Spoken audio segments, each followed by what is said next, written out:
folks. Good afternoon. And on where you are and when you're watching this, of course. This is the premiere edition of the much debated branding of the Bert.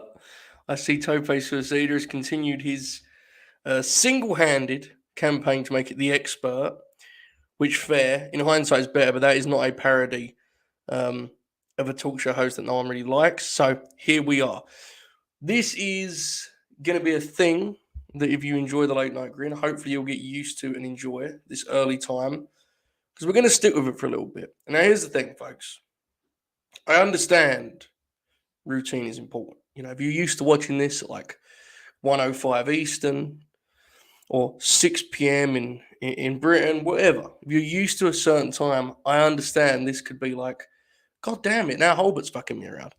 But we're going to give it a run. Hopefully you guys enjoy it. Hopefully you guys get used to it. Just to explain the kind of the concept's a strong word, right? It's just a solo wrestling podcast. But to explain what it means for those of you who didn't see the late night grin or whatever, the solo shows I do around here, so like usually this would be like 3 hours later and I'd review these shows, or on Wednesday when I do the Dynamite preview, right? Or like whatever. They are just now a part of the Bert. So Wednesday, the Dynamite preview will be at this time slot, which is 3 p.m. in Britain, 10 a.m. Eastern. Pay-per-view reviews will be here, so on and so forth. It won't really take away any content. It just kind of gives a more consistency to the rhythm. So hopefully you guys can somehow build this into your day. If not, obviously it's always there on delay. So that's basically the core idea here, is that hopefully we have some consistency here at the Late Night Grim, which are words I never thought I would be saying together. But nonetheless, here we are. Okay, we have a lot to talk about, so I don't want to waste too much time. Chat, for those of you who don't know, this show is on every day, but 2 of those days, usually Tuesday and Friday, are going to be behind the paywall. Those are going to be very much Q&A heavy for the patrons over at latenightgrin.com. You can sign up for just $1. But I will still be looking at the chat. I'll still be using the chat. They're effectively my co-hosts here for this project. Shout out to Ben. He's up at midnight in Australia. God bless him. There are many people calling me a bootlicker. There is more expert talk, so on and so forth. Okay, this is factual. Consistency. Who needs it? That's what I've always said. Okay, we have a lot to get into. We have 2 pay-per-views. Thankfully, we were granted a eventful weekend before the Bert premiere. So we're going to get into that here. Now, for those of you that are big Fed Dead fans, do not fear. You will still see Bobby's thoughts on WrestleMania Backlash. I believe he's watching it now. And he'll be joined by Oracle 2 on that show tonight. I will be there. And, you know, we'll get into different things. Maybe more match by match than what this will be traditionally. This one's a little different because it's a 6-match card. But, you know, that will still be there. And, you know, I will cover it here nonetheless because it seems silly to ignore it. So we have 2 papers to get into. We will start with the one that more people watch. JJ, I'm sorry, but you get what you get, I suppose. We will start with last night's WrestleMania Backlash event just quickly because I'm intrigued. I always like to do this. We have about 20 here. How many of you folks watched this show? I'm intrigued because I saw limited buzz about this event on my timeline, other than when everyone was telling me I was owned by a particular thing that happened, which we can get into very shortly. But I'm intrigued. Chat, who saw WrestleMania Backlash last night? WWE's latest premium live. Oh my God. We have all no's so far. This is quite the scene. Toby says, I saw Rhea Ripley, and that was all the wrestling I saw this week. Oh my God, we haven't got one person who's seen it. Maybe I should start with Under Siege. But then again, I don't think that will really. Okay, Meech has watched it. Elliot watched it. Terry watched a little bit of Rhodes. Okay, so we got some really did great numbers among the Grinner Circle. Okay, that's interesting. Nonetheless, that's where we'll start. That was last night's topic. Hopefully, you know, Melissa saw it. Don't have an answer. Okay, we're doing okay. Business isn't dead yet. I do not know how this performed in the trends. I'm not an expert on such a matter. I'm going to assume more people watched it Under Siege. That's my hot take for the day. So let's get into this here. I was kind of consistent on the idea that, like, while it's underwhelming, and I wouldn't tell anyone they're wrong for not caring about this show, I actually was pretty confident this would be like kind of fun. There was a couple of things that over delivered for me in pretty major ways. One, we'll get into the opener in a second, which I thought was way better than actually I expected, and I thought it'd be good, but it was actually great. I thought. I was kind of confident this would be a fun show because, simply put, historically, when WWE has these shows that are like undermanned and kind of not thrown together, but they aren't exactly tentpole events. They're kind of just a showcase of like 6 stories they're telling at any given moment. While they have little buzz and they're not the most kind of inspiring on paper, they generally deliver because, as I've said for years now, this roster, um, is one of the best ones they've had. Now, here's the thing with that. This roster is not the roster of 3 years ago at all. Anywhere, this is not 2018, 2019. That time was that was like an all-star team.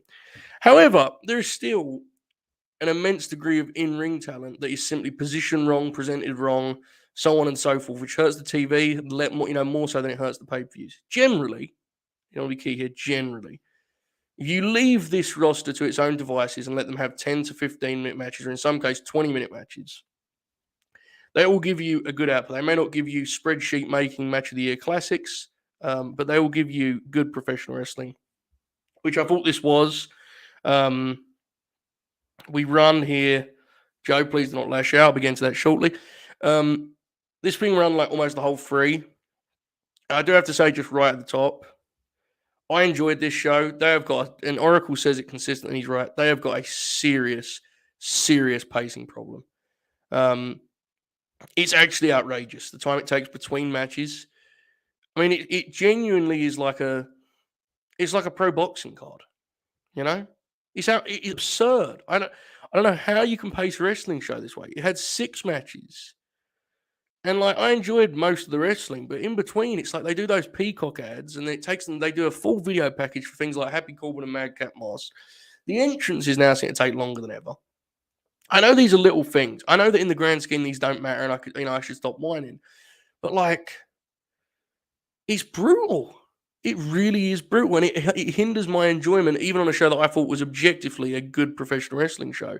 If this thing zipped along, it would have been like, a 2-hour show. And I'm sure there's a middle ground between that and what we got, but I find it to be really frustrating where they're at now with Peacock, and it's difficult. Is there a chance Nick Khan is looking at major boxing cards as the reference for the current pacing? He seems to take a lot of outside sports studies. I don't think so. Meech says UFC like pacing, and like to Elliot's point, the Bobby Lashley video package was great, and like most of the things they play are great because they're very good at making them. But even still, it's like in between every match, you have like 10 minutes. I don't think it's that so bad. I think it's just, with the ad thing, this is the kind of happy medium they feel they've found. And I don't know, maybe it works live. Maybe people have time to go to the concession stand and do whatever. I have no idea, but it's a slog to get through. Luckily, most of these matches are worth the wait. Let's start here with the opener, which was a match that I think I told Bobby that I thought it would be good, but it would be hurt by the fact that it had less of a spectacle element to it. It'd be hurt by the fact there's a special moment to WrestleMania that you can't recreate just having a rematch. I was wrong completely in that regard. Cody Rhodes and Seth Rollins absolutely tore the house down. It was a tremendous, tremendous match. I don't think, if you ask me which one I'm going to rewatch tomorrow, I'm absolutely rewatching WrestleMania. There was a special element to that as I just said, and I think this part we can all agree on. You can't recapture that easily. There was something surreal about that WrestleMania deal, which is just, it's history. It is what it is. But mechanically, in terms of what they actually did in the ring, you could genuinely argue this was better, and I wouldn't tell you you're wrong. You may actually be 100% correct. It was just, I'm really intrigued by the way these two guys who have fairly taken a lot of criticism through the years for different things, being self-indulgent, kind of being scatterbrained in terms of story and idea, and they They paint very broad strokes very often. It's intriguing to me what a wonderful match they make and how they seemingly pull out the best parts of each other while somewhat hiding the weaknesses. Um, Cody working Seth is able to do the kind of what he sees in his mind as like the classic athletic wrestling match, you know? And you see him do this with a lot. Like he'd do it with like Sammy Guevara, for example. Like that old school, here are the two workers, the two athletes, they're going to run a hard pace, the shoulder tackle, drop down tackle, all that deal. And he does that with Seth, and obviously Seth's obviously the athlete to do that with, and he adds a kind of speed element and a dynamism to it that isn't there if Cody's working someone who's lesser. But then on the other side of things, Cody brings that, like, listen, you can call him corny and phony, and honestly, there's probably truth to both descriptions. But he's able to insert and inject some emotion into his pro wrestling. And it is a huge deal when he wrestles Seth Rollins because I think that's something Seth really struggles with. And I'm not here to slander Seth Rollins, who I think is actually in great form. And every time I see him on these shows, he's rocking it. So I'm not even here to be critical of him. But what I'm saying is, like, even when his matches are good, I often find them to be somewhat cold.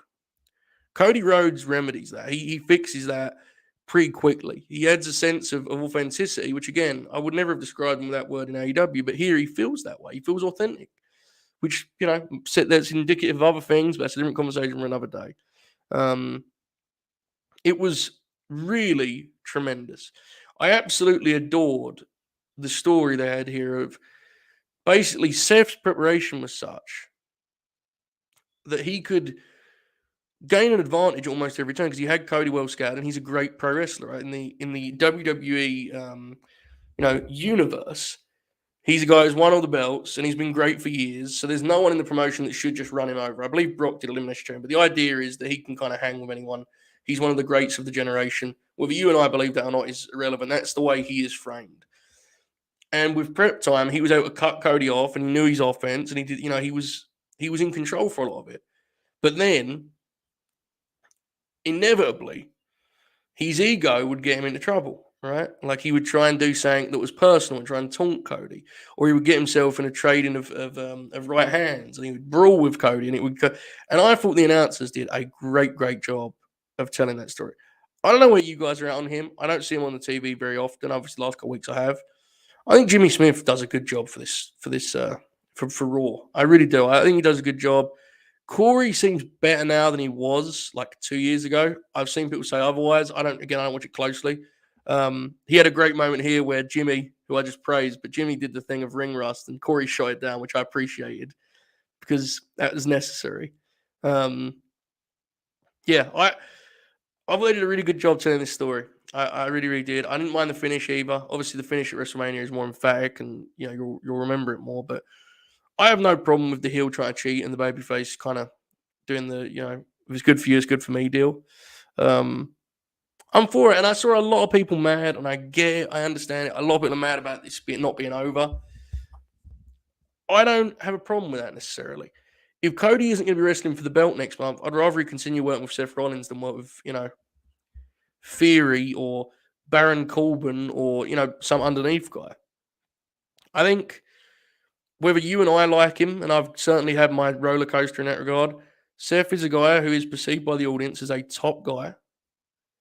And there's something to be said for that because they only have a handful of those guys. I certainly don't want him working with the spooky fella who comes on later. So if you look at Raw and you look at that heel depth chart, it's like, I mean, I'm fine with it, man. I'll rock with another one of these matches. I ain't rushing to see it. I'm not going to sit here and tell you, give me that Hell in a Cell match. But like, I think there's a lot worse things you can do with Cody, honestly. And speaking of Cody Wills, my bad. I had like an I in between your L's. That was strange. Cody Wills says, Cody said 3 Hell in a Cell bloodbath question. I don't think you'll get the bloodbath. Maybe Cody will hard way. It is worth noting, speaking of such, have you noticed how hard these guys hit each other? I don't think of Seth Rollins or Cody, for that matter, as being particularly physical. But man, these guys, when they wrestle each other, they beat the shit out of each other. There is a palpable intensity to the thing that is honestly kind of striking in this setting. So there you go. A great match, best match of the night for me. And again, as I said, if you told me you thought it was better than WrestleMania, I don't have any qualms there. I thought it was absolutely great. So there you go. Big thumbs up for Cody, who really does feel at home in this setting. Very happy for him. And I'm honestly, as phony and as silly as it sounds, I'm happy for professional wrestling, which WWE is maybe not hot in our circle, clearly, but it is nice to have a guy who feels like a top guy on the show. I have to say, I mean, it's fun, and I think wrestling's better for it. I think we were all kind of tired of Cody's presence on Dynamite, so it's good to kind of have that flip. Okay, folks, I'm intrigued. Chat, put your rating. Let's do out of 10 for Cody and Seth frickin' Rollins. Later tonight, I'm fed dead. I'm going to hold Bobby to the fire over his, the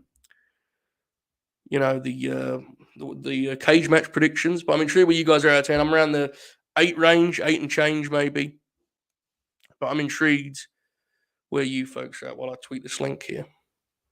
Cody and Strong with a 9. I'm imagining the range will be like that 8 to 9 kind of.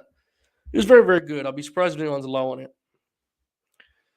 Intriguing. It'll be interesting how long how good Cody's match catalog is once time has passed.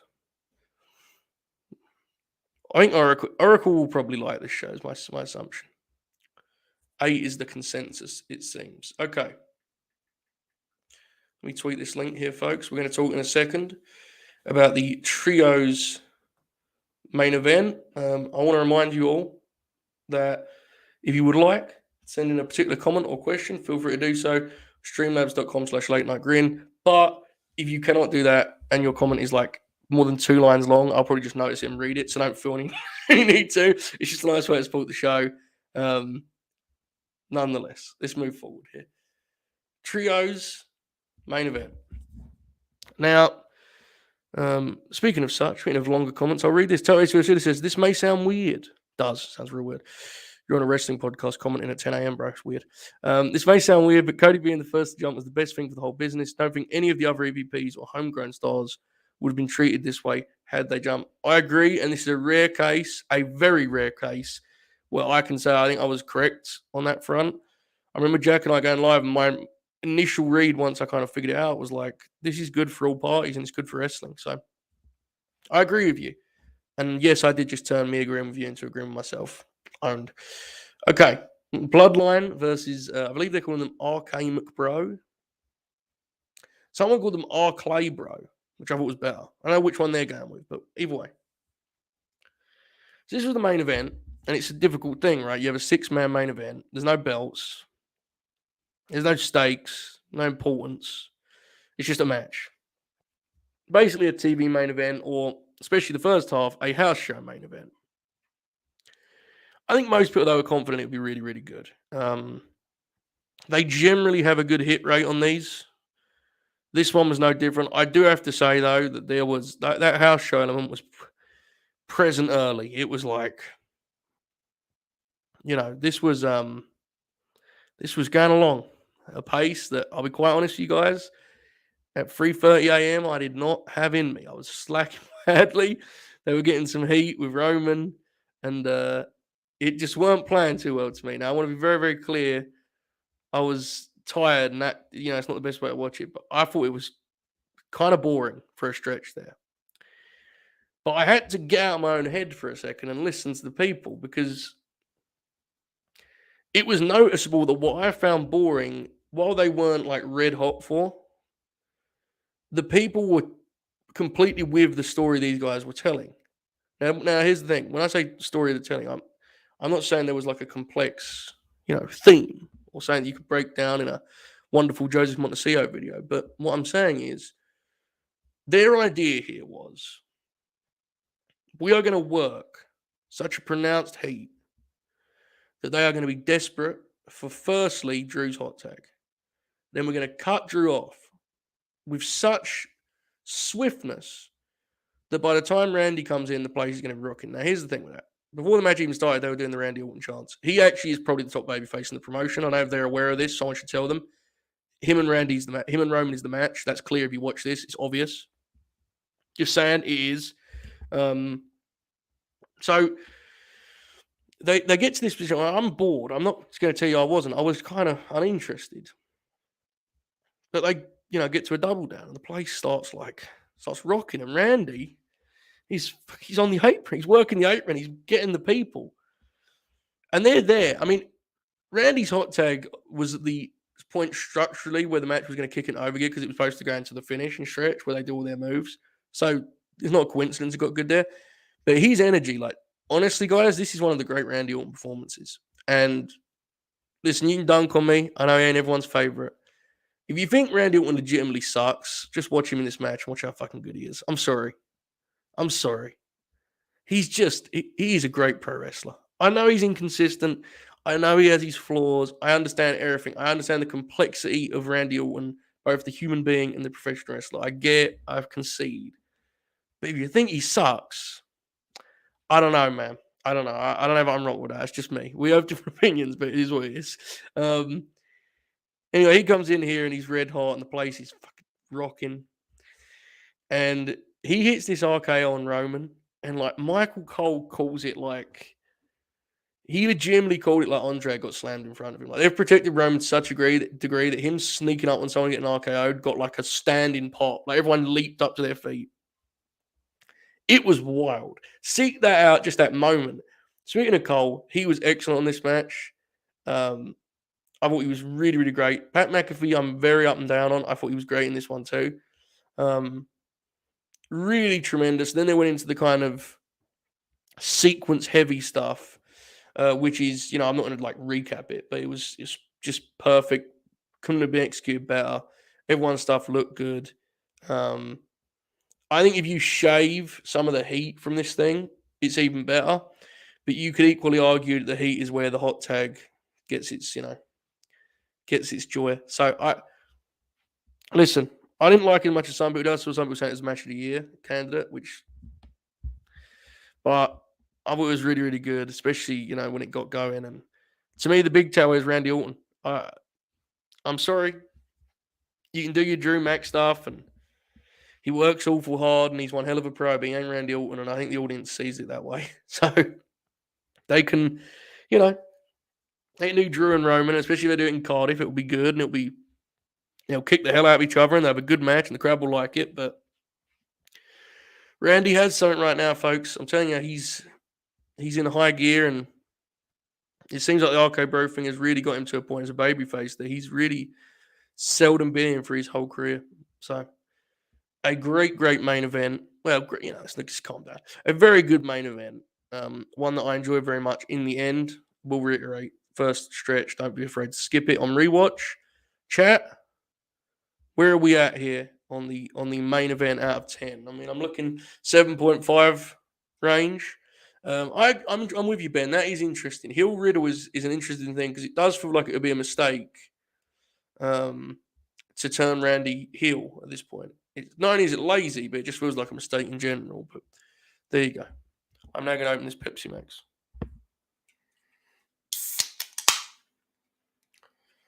The 7-8 range. We're very much in consensus here as a family. Good stuff.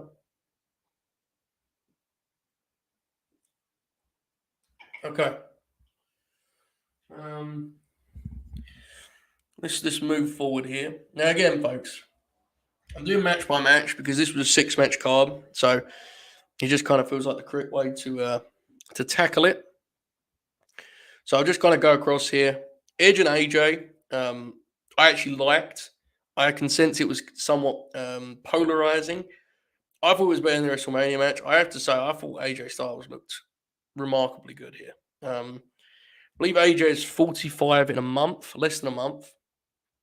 And I didn't think he looked that way. I thought he looked real sharp. I thought his stuff looked great. And I don't want to say he carried Edge because Edge was, he was there and he did some Edge things, which you can make of that what you will. But it was the AJ show and he wrestled with desperation to make this thing, click. His offense was more dynamic than it's been in some time. He even did the SA moonsault, which looks just spectacular. I really like what they did here. I'm not saying it's a great match. I'm not saying it's more than like a 3.5-star match, free whatever. I just thought it was a good pro wrestling match. There's obviously a problem coming up. Edge worked AJ's arm in the middle, and it was all fine. I wish his stuff had more snap. This has always been a problem for Edge. Like, if you look at his spear, he's a good pro wrestler. I'm not here to tell you he sucks. I think his character work and stuff is borderline terrible.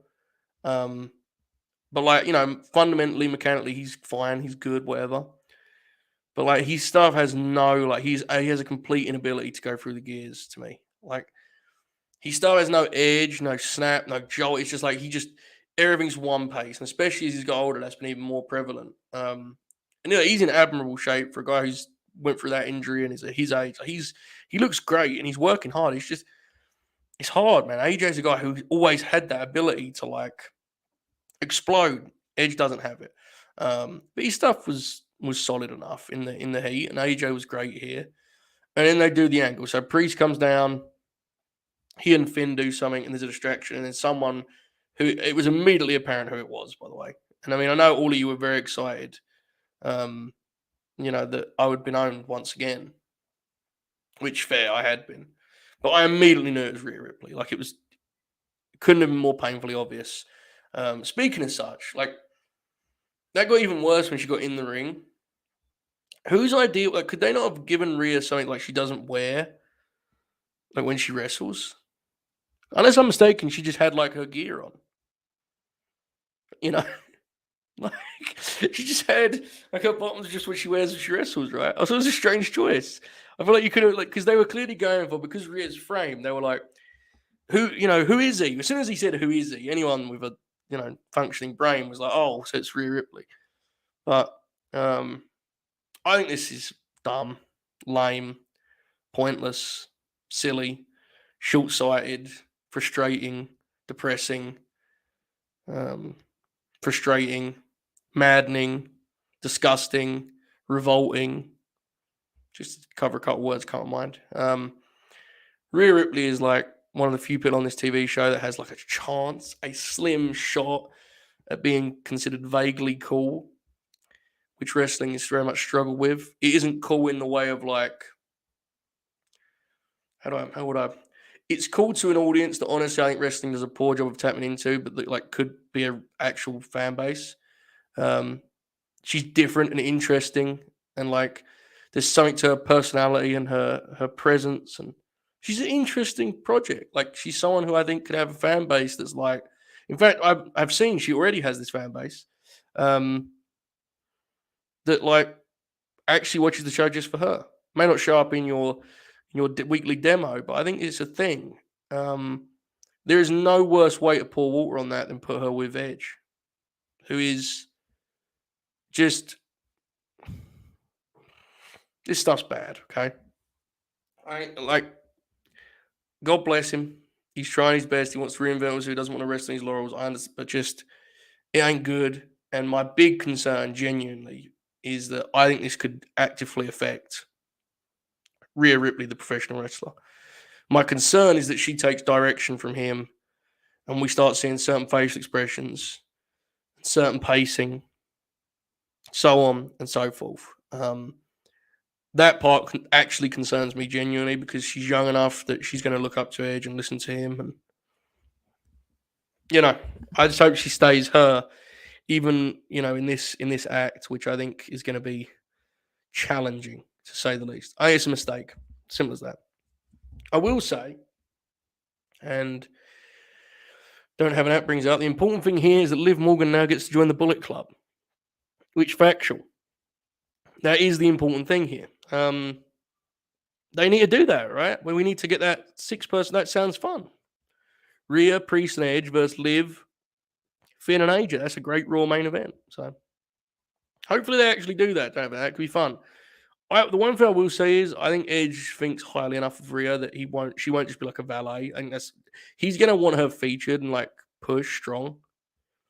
Because he's not, I'm sitting here trying to question the guy's, intentions. I think he intends to really help Rhea with this. I just, as a fan, it's a bummer because she rules, and I don't want her being tainted by this shit. But anyway, nonetheless, we'll move on. As for the match, feel free to put your deal in the chat there, folks.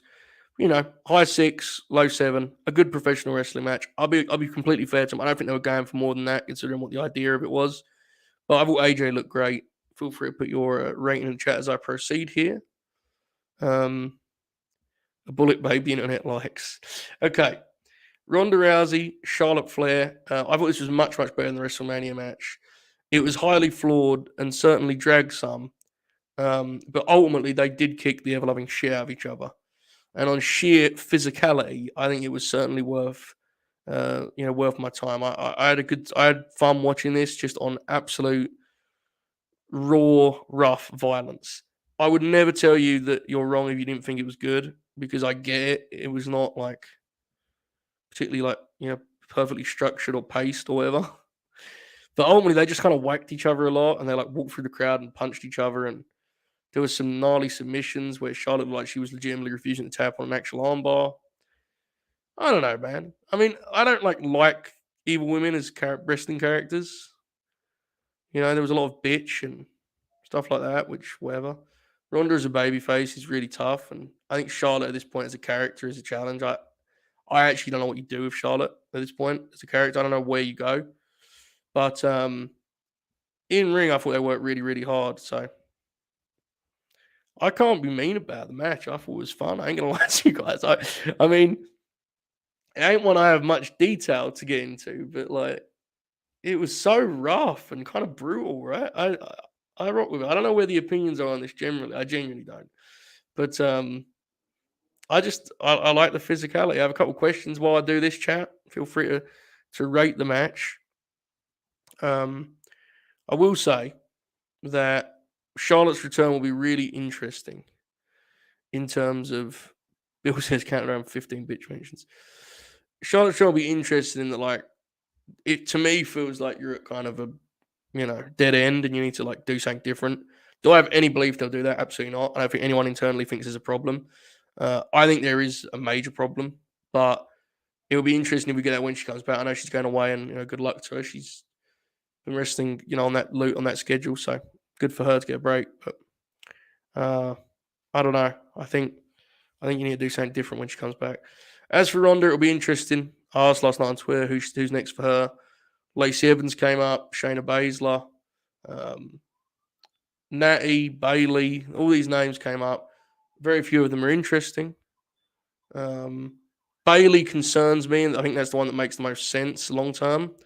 I do not like Bailey having to wrestle Ronda Rousey after like a year off. That sounds insane to me, to be totally honest. I also don't like it because I think the audience would definitely cheer Bailey, and the only way she would get them not to would be like full, working for heat, which I think is just going to make the feud worse ultimately. I think Bailey should be a babyface when she returns, but their depth chart is such and they're so unbalanced. I don't think that's going to be possible. The Lacey thing seems feasible as the next kind of pay-per-view cycle, because it seems like some people believe that she's doing like a Kurt Angle thing of she's like a self-aware hero, which makes her a villain. I don't want to see those two interact ever in my life, but sure. Shayna Baszler is the best one in terms of like a balance of stuff that makes sense but doesn't hurt a Bailey. So that one's fine. Natty, no thank you. Cody, please do not taunt me with Lexi Allcaps talk. The last thing her brain needs is to wrestle Ronda Rousey again. Nearly killed her once. They have to do it twice. They have to do it 3 times. We've proved that maths equation. So we'll see. I hope for Bailey's sake they at least kind of give us some juice on the comeback and she gets a couple wins before they do. If they do it at SummerSlam, that's fine, but don't do it immediately. All right, a couple last things here for Backlash. I don't know if you guys can hear, but there is a police car, so I assume Bobby's local. But if you can hear that, pop. All right, a couple last things. Omos and Bob Lashley. This was bad, I'm sorry to say. I was going to do a bit and say it was good, and then I watched it and decided it was bad. I thought it actively hurt Bobby Lashley, and it kind of bummed me out. So a lot of people told me it was better than the WrestleMania match, to which I say, go fuck yourself. WrestleMania match was perfection, 4 1/4. This was not good. So I don't know what you do with poor Omos. He's very, very limited. We already knew this. I kind of got the sense the WrestleMania program could be like his swan song. but it appears that they're just regained. And I really want to like the guy because he seems likable and charming, and I love MVP, and he's a 7 foot tall. Like I don't know if he's any good, unfortunately, which is a real shame. It really is. Okay, finally, Madcap Moss and Happy Corbin was about what you'd expect. Uh, Absolutely nothing to see here. Mechanically fine, but the placement ensured that it would be the kind of match where everyone stops caring. I was told the people were into some of the build. I didn't see it. Can't speak to it. Don't know. I would just say don't watch it. I think both guys are solid, but they're going to fall in that like 2.5 range. I didn't think it was any worse than that, but like it wasn't any better. So it was whatever. Just uninteresting is the problem with this guy. I actually like Riddick Moss's talent, but this shtick is really difficult. Really, really difficult. Okay. Finally, to conclude, before we get to Under Siege, I really, I enjoyed the show. I had fun. The pacing is a problem, but I think it was objectively a good show. You're looking in that 7 to 8 range that we've referenced a lot tonight. I don't think there was,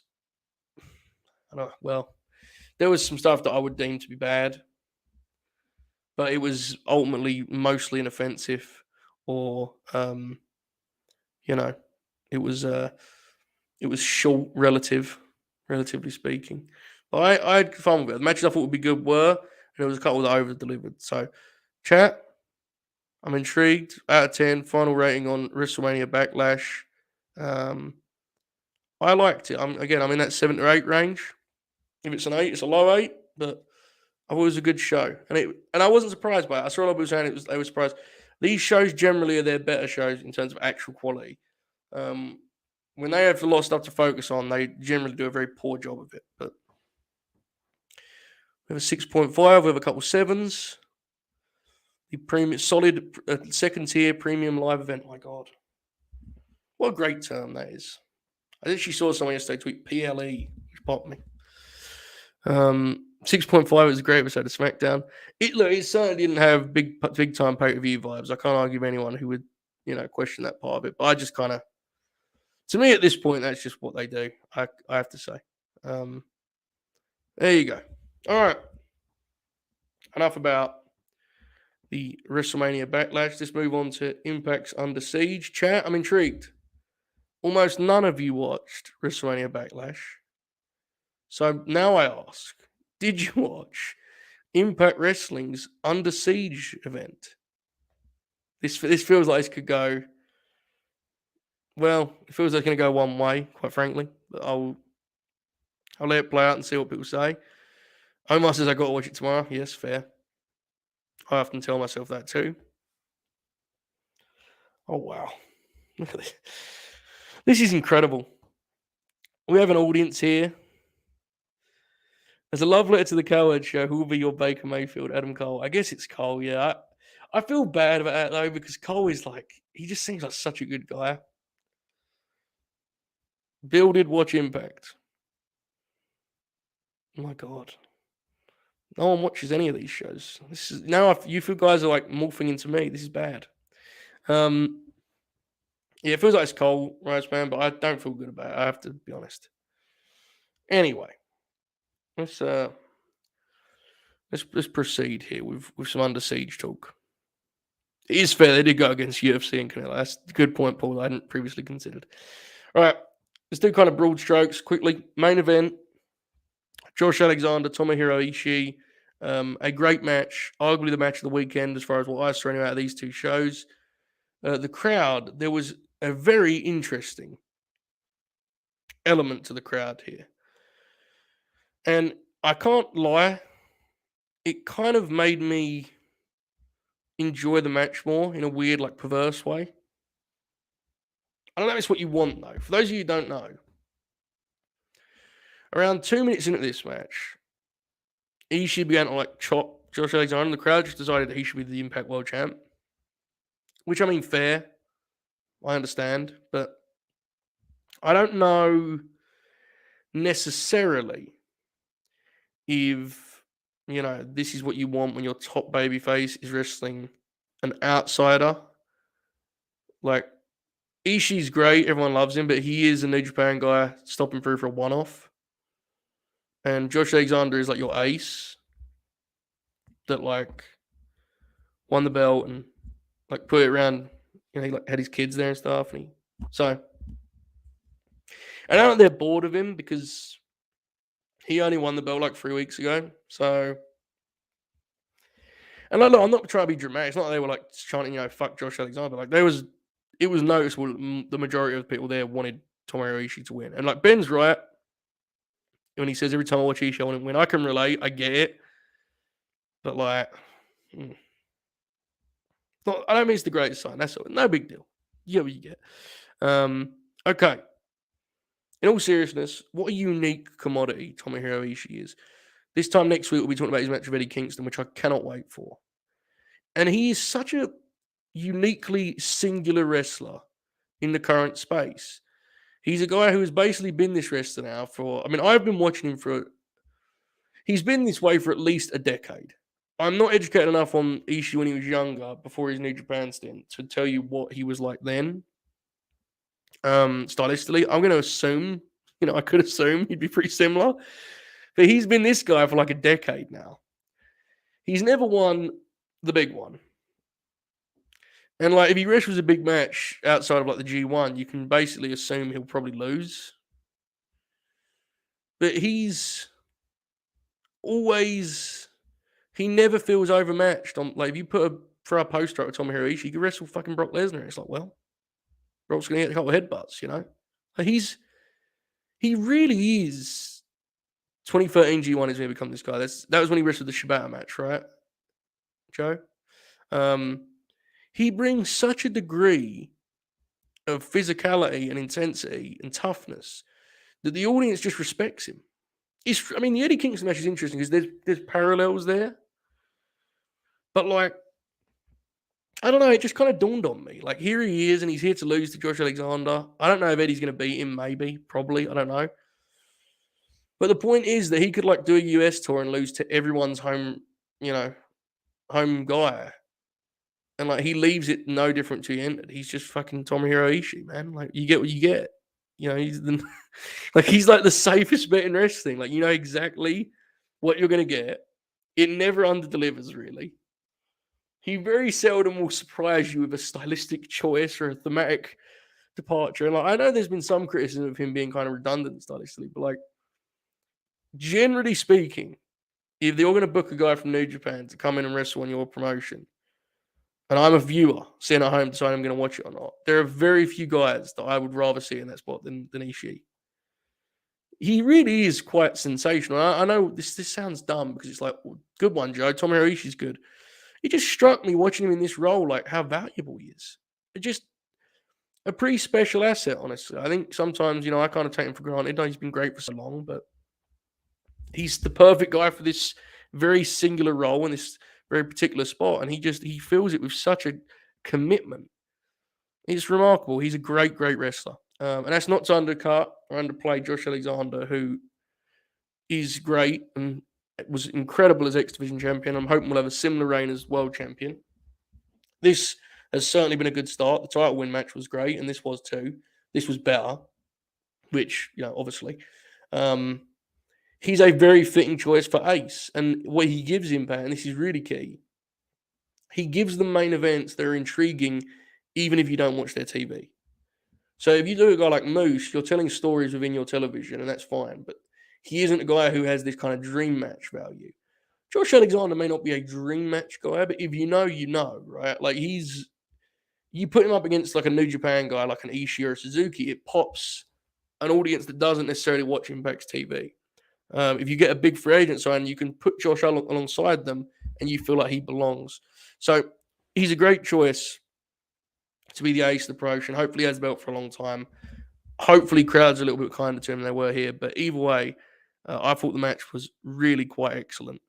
And it was between this and Cody and Seth for me as match of the weekend. So I haven't got nothing to praise for physicality. The crowd on it was kind of fun, but my main take, I managed to stress Ishii. A special, special wrestler in the least, showy fashion, right? Very, very unique. Leland says 90% of my wrestling consumption is your reviews. Seems bad. Listen, man, really, really kind of a good way to lose grip of what's happening in wrestling. That is, it's tough, but we appreciate the love. Totally Suicide. This is the late night greeting wrestling conversational content by people that don't watch wrestling for people that don't watch wrestling. Tweet that one, brother. Tweet it. That's good stuff. Okay, I'm catching up in the chat here. I'm intrigued. If 2013 is when he upset Tanahashi and had the Shibata match. The Shibata match is like, I mean, one of the most insane professional wrestling matches like ever. It's like 8 minutes long. It's absurd. Ben says it's amazing listening to Between the Sheets and Ishii as an undercard junior heavyweight on shitty indies from 97 through 2000. I would actually, he'd be an interesting project, honestly. That's intriguing to me because I really don't know a lot about his early years. The Ishii Shibata matches got me into New Japan, says Reese. Leland says, and I agree with this, he says he and Suzuki are somehow still underrated as assets in 2022. Absolutely. Not guys you necessarily give the big push to, but guys that you absolutely would struggle to replace on any given. I mean, they are really special. Ben says it's also amazing that Ishii is super consistent, but if the crowd gets wild, Ishii will rise with it.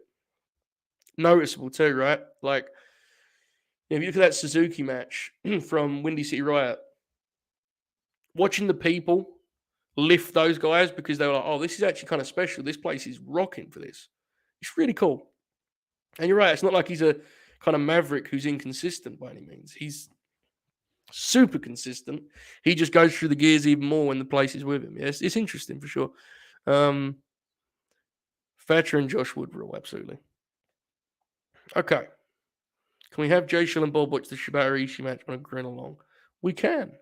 If it's on New Japan World, we would have to circumvent because I think getting Bobby to sign up for New Japan World would be like getting me to sign up for Colt Bauer's OnlyFans or whatever. He doesn't have one, to be clear, as far as I know. Ace Austin, Trey Miguel. This is my second favorite match of the night. Maybe surprising, but it was.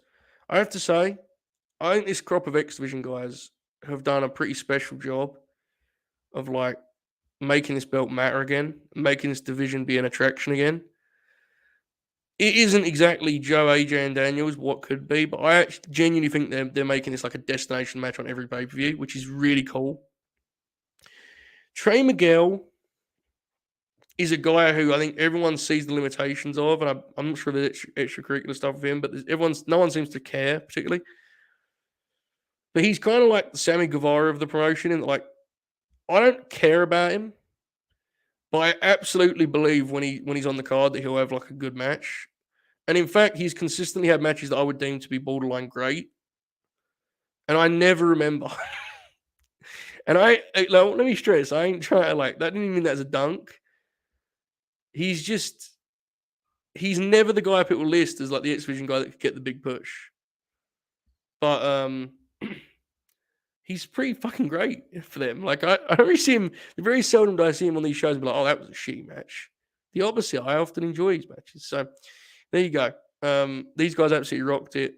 Just incredible execution of offense on both sides. It isn't one you're going to for expert pacing or storytelling, but they did moves for, what was it, over 10 minutes? I don't know. And it was great, and the place loved it. And it was just a great high spot match. I really am impressed by the way these guys wrestle in this spot. And like they're kind of prolific as this crop of X Division guys, which honestly, people will get mad, but it's the truth. The X Division wasn't like good for, honestly, as long as it was good. They basically repeated in terms of time because there was a long, long stretch where the X Division was just an afterthought. It don't feel like that way. It hasn't since Josh had it. So I'm glad they kept that momentum going. I think these guys are killing it. I'm intrigued by Ace Austin as a top guy. But for now, I think he's doing good here. I agree with Ben, though, who says the goal of Alexander as champ has to be to move these X Division guys up to the world title, right? Yeah, he absolutely feels like the champ to be the bridge there. I couldn't agree more. Hopefully they do that. I think we all agree the matches will be great, so hopefully they do that. But I'm concerned about certain elements based on some particular spoilers. Yes, I didn't ask for ratings, JJ, because I didn't want to leave you on your own, but you can rate if you want. It didn't seem like anyone had watched it. At least with WWE, their presence online is such that you can see like bits and have awareness. But like with this, you could actively like I watched it the day after and had no idea the Briscoes won the tag belts.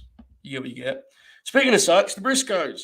This was maybe my biggest takeaway of the night, folks. Other than the pizza I had, this is perhaps my biggest takeaway of the night.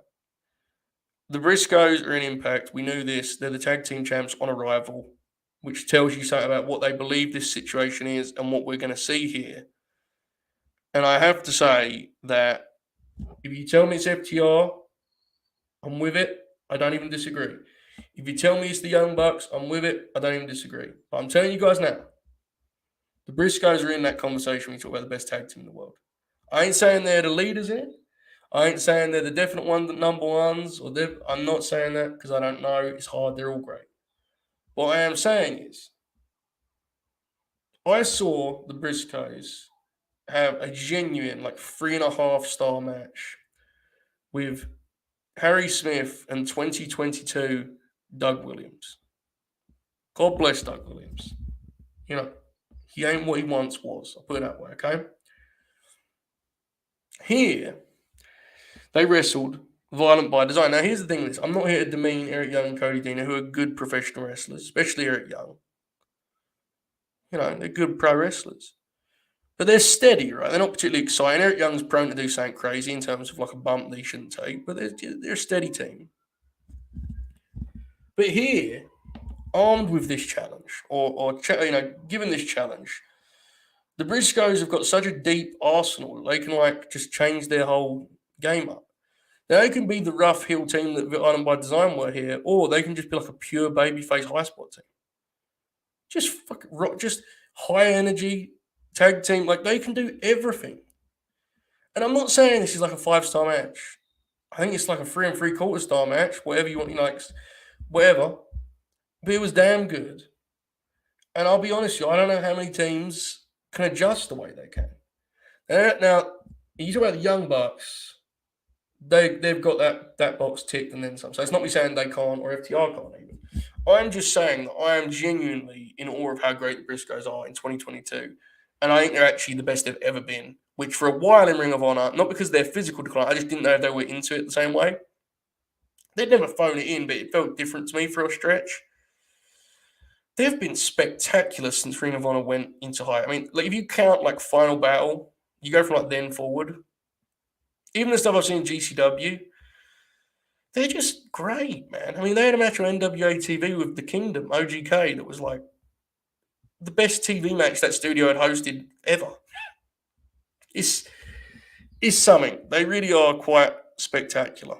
And, Impact benefits from Jay Briscoe's stupidity of 10 years ago, whatever it was. And that's I completely understand that. We've talked about it a million times. It ain't my call. Sometimes you say stuff and you face consequences of it. And if anyone disagrees with that, blame the dude says it, right? I ain't here to like fight their fucking corner on that stuff. Here's what it is. But it's Impact's gain, and they should be the tag team champs for approximately 4 years. As long as they can keep them, they should be the tag team champs. They're a ridiculously good team for this promotion. And hopefully, as our pal Monty said last night, hopefully they try and build the promotion around them. They can main event these pay-per-views. They're that good. They are a special, special team, one of the greatest teams in wrestling history. And a big win for Impact. Another big win, Mia Yim. She came in after the Deonna Ty Valkyrie match. I didn't like that match as much as their last one, but it was solid. Mia Yim is a great, great talent. She has a toughness and authenticity that I really, really like as a babyface. And honestly, the division needs some help in that regard. Tasha Steele's reign, I think, kind of proves it. They feature their women on TV. I think their depth is greatly overstated. Mia Yim will help in that regard. Mia Yim's someone who can give you promo, personality. She can give you good matches. She hits hard. She's physical. She deserves to be on TV in some form or fashion. I hope to see her used strong here in this promotion. I think her and Tasha Steele would be a good program. I'm just happy to see Mia kind of back in the game, and it was really as someone that likes her. She had one of the most frustrating WWE runs ever. You know, she got she got repackaged and saying it sucked. She sat the bench for a whole year, so on and so forth. Which was one of the dumber, WWE things as of late. But I'm glad she's landed somewhere, and I think she's a big add for their division, which I actually think needs some help on the talent side. So rooting for Mia as always. Okay, a couple final things here. Chris Sabin and Steve Macklin was very good. I think they can have a better match, but it was very, very good. You guys know where I'm at on Macklin. I think Macklin should be someone who gets a 2 free pay-per-view program with Josh Alexander. He's really been kind of a revelation for them. Sabin being as good as he is in 2022 is outrageous. They had a really good match that left a lot on the table for guys like Trey and Ace, which is why they're pros and why Sabin is like a player coach, because he ain't selfish enough to go all full, get your shit in. That's actually a positive for these shows in general. I've said this for a while now. They are pretty strong in structure and layout in that they don't burn their crowds out particularly. Part of that is because their talent roster is like more limited than some others, so they kind of benefit from like a rigid. You'll see like tag matches they do where there's not more than one good worker in the match. It'll be a 2.5-star match because it's put together tightly enough that it doesn't fall apart. That's one of their strengths.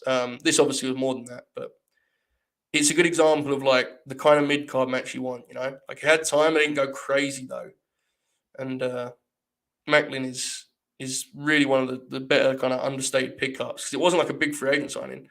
I think everyone assumed he would go there because the honor and he didn't have like buzz to go in AEW, but he always had a reputation of being really good. So there you go.